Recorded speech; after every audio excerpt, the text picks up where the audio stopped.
terkenal karo aku, lelene mati dikepo kepo nganggo alasane. Assalamualaikum warahmatullahi wabarakatuh. Di sini izinkan saya untuk menjelaskan sedikit lebihnya mengenai hadis Jibril Umar bin Khattab radhiyallahu anhu, riwayat Muslim nomor 8, mengenai iman, Islam dan ihsan. Bismillahirrahmanirrahim.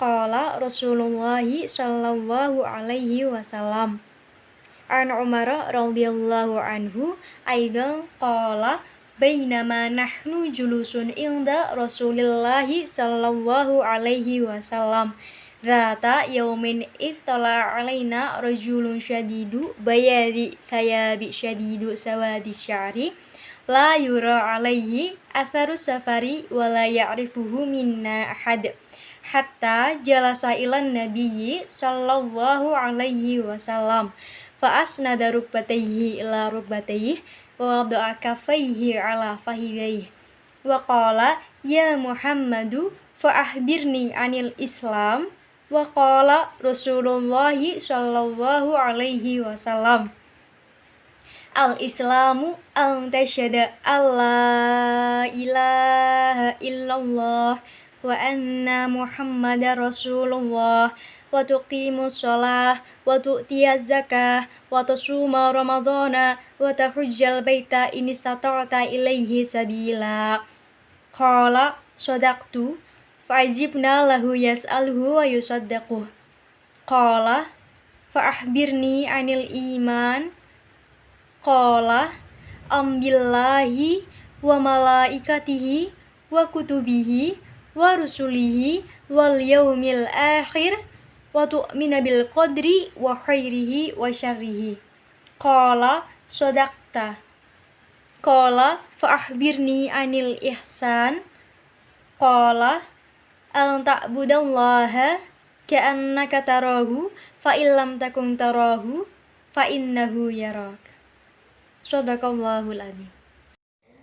Terjemah hadis Jibril Umar bin Khattab. Umar bin Khattab radhiyallahu anhu berkata, suatu ketika kami para sahabat duduk di dekat Rasulullah Shallallahu alaihi wasallam. Tiba-tiba muncul kepada kami seorang laki-laki mengenakan pakaian yang sangat putih dan rambutnya amat hitam. Tak terlihat padanya tanda-tanda bekas perjalanan, dan tak ada seorang pun di antara kami yang mengenalnya. Ia segera duduk di hadapan Nabi, lalu lututnya disandarkan dengan lutut Nabi dan meletakkan kedua tangannya di atas kedua paha Nabi. Kemudian ia berkata, "Hai Muhammad, beritahukan kepadaku tentang Islam." Rasulullah Shallallahu alaihi wasallam menjawab, "Islam adalah engkau bersaksi tidak ada yang berhak diibadahi dengan benar melainkan hanya Allah, dan sesungguhnya Muhammad adalah Rasul Allah. Menegakkan sholat, menunaikan zakat, berpuasa di bulan Ramadan, dan engkau menunaikan haji ke Baitullah jika engkau telah mampu melakukannya." Lelaki itu berkata, "Engkau benar." Maka kami heran. Ia yang bertanya, ia pula yang membenarkannya. Kemudian ia bertanya lagi, "Beritahukan kepadaku tentang iman."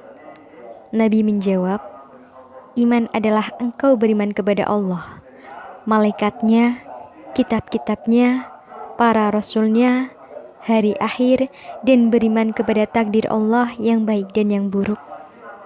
Ia berkata, "Engkau benar." Dia bertanya lagi, "Beritahukan kepadaku tentang ihsan."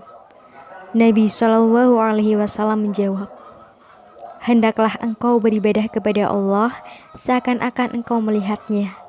Kalaupun engkau tidak melihatnya, sesungguhnya Dia melihatmu."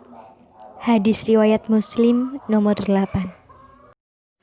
Iman, Islam, dan ihsan adalah satu kesatuan yang tidak bisa dipisahkan satu dengan yang lainnya. Iman adalah keyakinan yang menjadi dasar akidah. Keyakinan tersebut kemudian diwujudkan melalui pelaksanaan kelima rukun Islam. Sedangkan pelaksanaan rukun Islam dilakukan dengan cara ihsan sebagai upaya pendekatan diri kepada Allah Subhanahu wa taala. Ibarat bangunan rumah, iman sebagai fundamennya, Islam sebagai tembok dan bangunan lainnya, sedangkan ihsan adalah atap dan ornamen lainnya. Keenam rukun iman tersebut adalah bentuk amal batiniah sebagai wujud pengakuan hati manusia terhadap kebesaran Allah Subhanahu wa taala yang nantinya akan mempengaruhi segala aktivitas yang dilakukan. Manusia adalah makhluk dengan segala kelebihan dan kekurangan yang ada. Keimanan akan membawa manusia pada titik penyadaran diri sebagai hamba Allah Subhanahu wa taala yang tunduk kepada Allah Subhanahu wa taala di bawah kekuasaannya. Iman adalah keyakinan dalam hati yang diucapkan oleh lisan dan diwujudkan dalam amal perbuatan. Keyakinan tersebut meliputi 6 rukun iman, yaitu iman kepada Allah, iman kepada malaikat, iman kepada kitab, iman kepada nabi dan rasul, iman kepada hari akhir, dan iman kepada qadha dan qadar. Sedangkan Islam dijabarkan dengan 5 rukun Islam, yaitu yang pertama ada syahadat, merupakan kesaksian bahwa tiada Tuhan yang berhak disembah selain Allah dan Nabi Muhammad adalah utusan Allah. Yang kedua, sholat. Sholat merupakan bentuk hubungan vertikal secara langsung antara hamba dengan Sang Khalik atau penciptanya. Yang ketiga, zakat.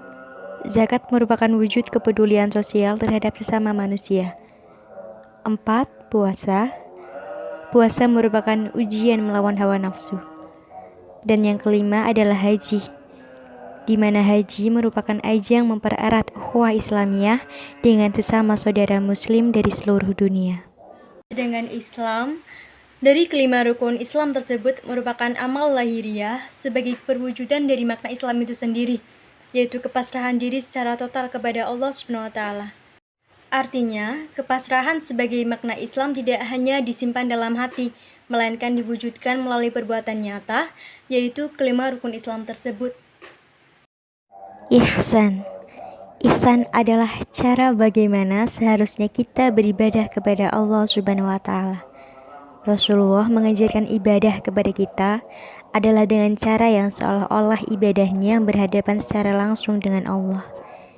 Cara ibadah ini akan membawa ibadah kita ke makom atau tingkat yang lebih dekat kepada Allah dengan perasaan penuh harap, takut, khusyuk, ridho, dan ikhlas kepada Allah Subhanahu wa taala, tanpa mengharap apapun kecuali mengharap ridho Allah dan rahmatnya. Suwe ora pedo ati sito remo kepedho mong suarane iya iya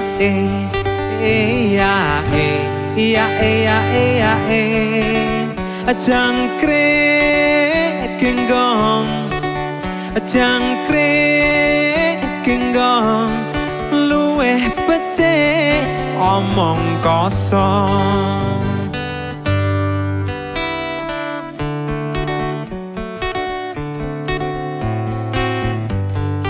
Semarang kaline banjir, aja semelang rati pikir, jangkrik upo sapa ning tangga, melumpat neng tengah jogan.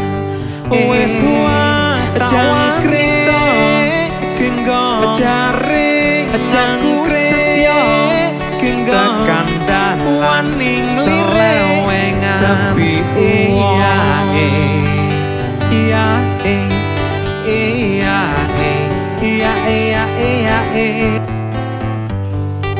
yen ngetan paling ngulon tiwas edan ra kelakon, yen ngerujak onanas ojo ditambahi kueni kene tiwas